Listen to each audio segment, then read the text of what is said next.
Hydrocarbon के रसायन में हम हाइड्रोकार्बन बनाने की विधियां पढ़ रहे हैं। आज ये लास्ट विधि पढ़ रहे हैं, कोल्बे का विद्युत अपघटन।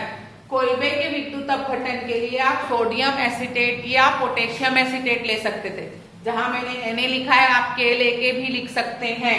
तो 2 मोल सोडियम एसीटेट को पहले वियोजित किया गया तो ये धन ऋण आयन प्राप्त हुआ एसीटेट आयन के रूप में, और सोडियम आयन के रूप में धन आयन प्राप्त हुआ।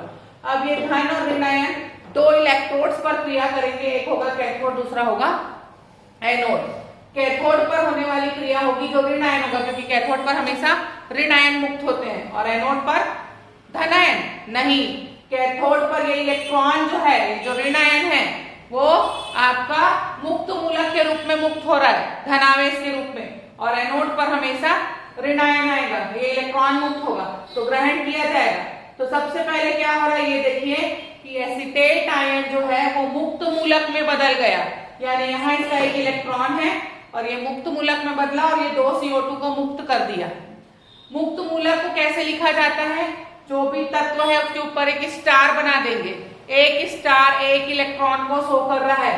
कहीं कहीं पे मुक्त मूलक केवल डॉट से भी शो किया जाता है। डॉट का मतलब एक इलेक्ट्रॉन, एक डॉट है तो, है ना। अब उसी मुक्त मूलक के 2 मोल को लिया गया और ये 2, चूंकि 1 मोल में 1 इलेक्ट्रॉन है तो 2 मोल में, तो वो दोनों इलेक्ट्रॉन मिलकर एक बंध बना लेंगे और ये एथेन का निर्माण हो गया। क्लियर है? सबसे पहले एसीटेट आयन वियोजित होकर मुक्त मूलक बनाएगा, CO2 को मुक्त कर देगा। फिर ये एसीटेट आयन जहां 2 मोल था अपने 2 इलेक्ट्रॉनों के साथ एक बंध बनाते हुए एथेन के अणु का निर्माण कर लेगा। अब आते हैं एनोड पर होने वाली क्रिया। ये जो धन आयन था इसके द्वारा एक मुक्त इलेक्ट्रॉन को ये ग्रहण करता है।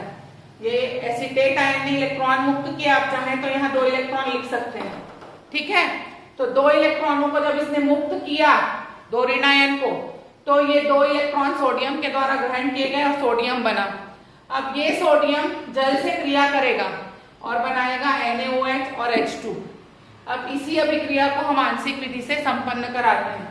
देखो ये जो एसीटेट आयन था 2, इससे कट जाएगा, 2 मुक्त मूलक आपस में कट जाएंगे, 2 सोडियम कट जाएगा और ये 2 इलेक्ट्रॉन कट जाएंगे, और बाकी की जितनी भी, ये 2 सोडियम और कट जाएगा, और बाकी की जितनी चीजें हैं, लेफ्ट साइड की चीजें लेफ्ट में जोड़ के लिखी जाएंगी, राइट साइड की चीजें राइट में जोड़ के लिखी जाएंगी, और लेफ्ट और राइट में समान चीजें होती है वो क्या हो जाती है?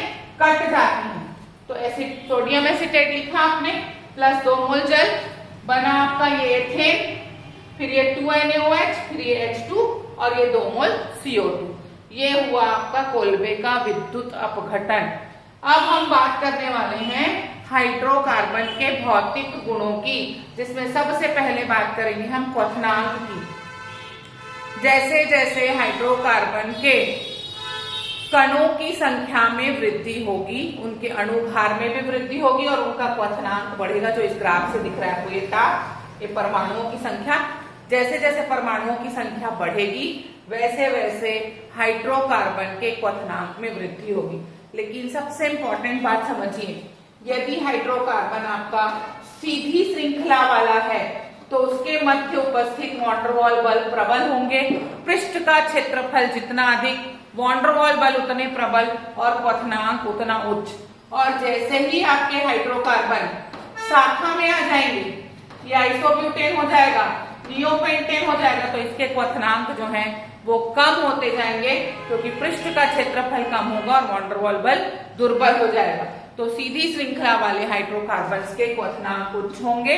साकित श्रृंखला वाले हाइड्रोकार्बन में पृष्ठ का क्षेत्रफल कम हो जाने के कारण क्वथनांक निम्न होंगे।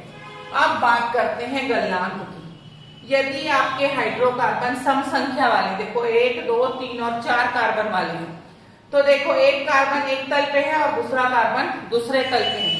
दोनों के मध्य दूरी के कारण इनकी क्रिस्टल पैकिंग बहुत अच्छी रहती है। दोनों कार्बन विपरीत तल पे होने के कारण एक दूसरे को प्रतिकर्षित नहीं करते, इसलिए इनकी क्रिस्टल पैकिंग अच्छी होती है, अतः इनका गलनांक उच्च होगा। लेकिन विषम संख्या वाले कार्बन में दोनों कार्बन समान तल पर हैं, जिससे एक दूसरे को प्रतिकर्षित करेंगे, तो इनकी क्रिस्टल पैकिंग यानी कणों का जुड़ना पुअर होगी, कमजोर होगी, इसलिए इनके गलनांक कम होंगे।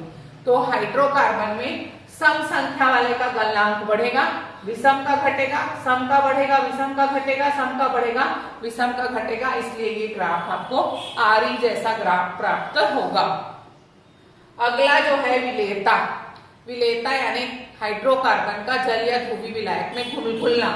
चूंकि हाइड्रोकार्बन अध्रुवीय यौगिक है, हाइड्रोकार्बन कैसे यौगिक है?